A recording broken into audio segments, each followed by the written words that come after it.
Shalom keluarga yang dikasihi Tuhan. Mari kita berdoa sebelum merenungkan firman Tuhan. Bapa di dalam surga, terima kasih karena kami nyaman saat bersama dengan Engkau. Karena Engkau adalah Bapa yang mengasihi kami dengan sempurna. Terima kasih Tuhan untuk kesempatan kami boleh mendengarkan firman-Mu. Dalam nama-Mu Tuhan Yesus kami berdoa. Amin. Pernahkah kita merasa saat berada di tengah keramaian keluarga, tapi justru kita merasa sendirian? Ketika tekanan di sekolah atau pekerjaan begitu berat, kita pulang, tapi takut bercerita karena takut jawabannya adalah, masa segitu aja kewalahan? Atau saat hati sedang sedih dan sunyi, kita khawatir jika kita mengungkapkannya, justru dinasihati panjang lebar tentang kurang bersyukur atau kurang beriman. Dalam keadaan lelah mental, seringkali justru penghakiman dari orang terdekatlah yang terasa paling menyakitkan. Inilah yang ingin diubah oleh firman Tuhan hari ini. Rasul Paulus dalam Galatia 6 ayat kedua bertulis demikian. Bertolong-tolonglah menanggung bebanmu. Demikianlah kamu memenuhi hukum Kristus. Ayat ini tidak berkata, tolonglah menilai beban sesamamu. Penulis menggunakan kata yang sangat kuat dalam bahasa aslinya yang berarti mengangkat, memikul, dan menanggung. Ia berkata bertolong-tolonglah menanggung bebanmu. Ini adalah gambaran yang aktif. Artinya, seperti ketika satu anggota keluarga mengangkat satu sisi lemari yang berat, sementara anggota keluarga yang lain mengangkat sisi lainnya.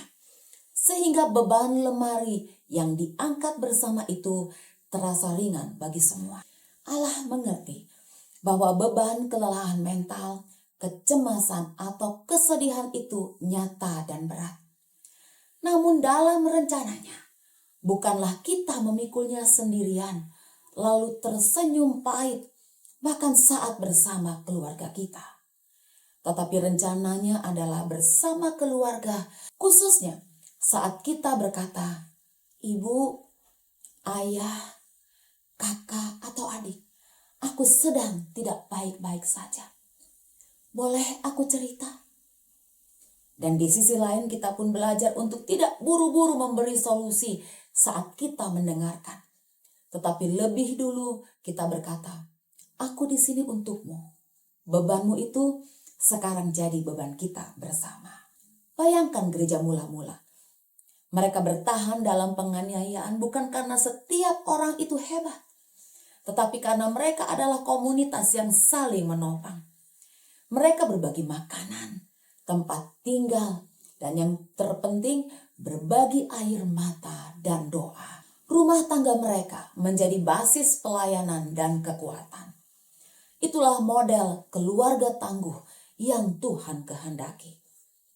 Saudara-saudara sekalian, bagaimana kebiasaan di keluarga kita selama ini saat menanggapi kelemahan atau keluhan dari anggota keluarga? Apakah lebih sering menjadi tempat penghiburan atau justru tempat penghakiman? Beban mental apa yang saat ini mungkin sedang dipikul sendirian oleh pasangan, oleh orang tua, atau anak kita? Sudahkah kita menciptakan ruang yang aman sehingga mereka berani membagikan cerita mereka tanpa takut dihakimi?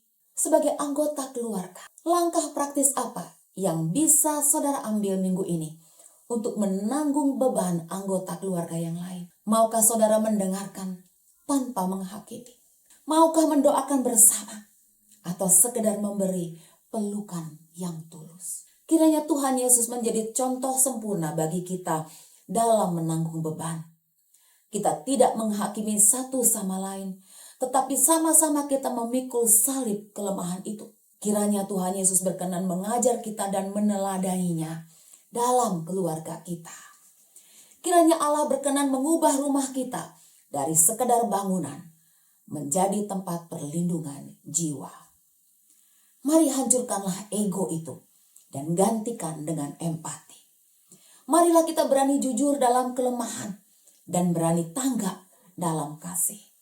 Mari jadikan keluarga kita sebagai salah satu ujung tombak pemulihan dari Allah kepada dunia yang lemah ini. Amin. Mari kita berdoa. Bapa, terima kasih karena janji Tuhan, damai Tuhan, kasih Tuhan tetap tinggal di dalam keluarga kami. Bahkan sampai selama-lamanya kami mengikut Engkau. Engkau tidak pernah meninggalkan kami. Terima kasih. Di dalam nama Tuhan Yesus kami berdoa. Amin.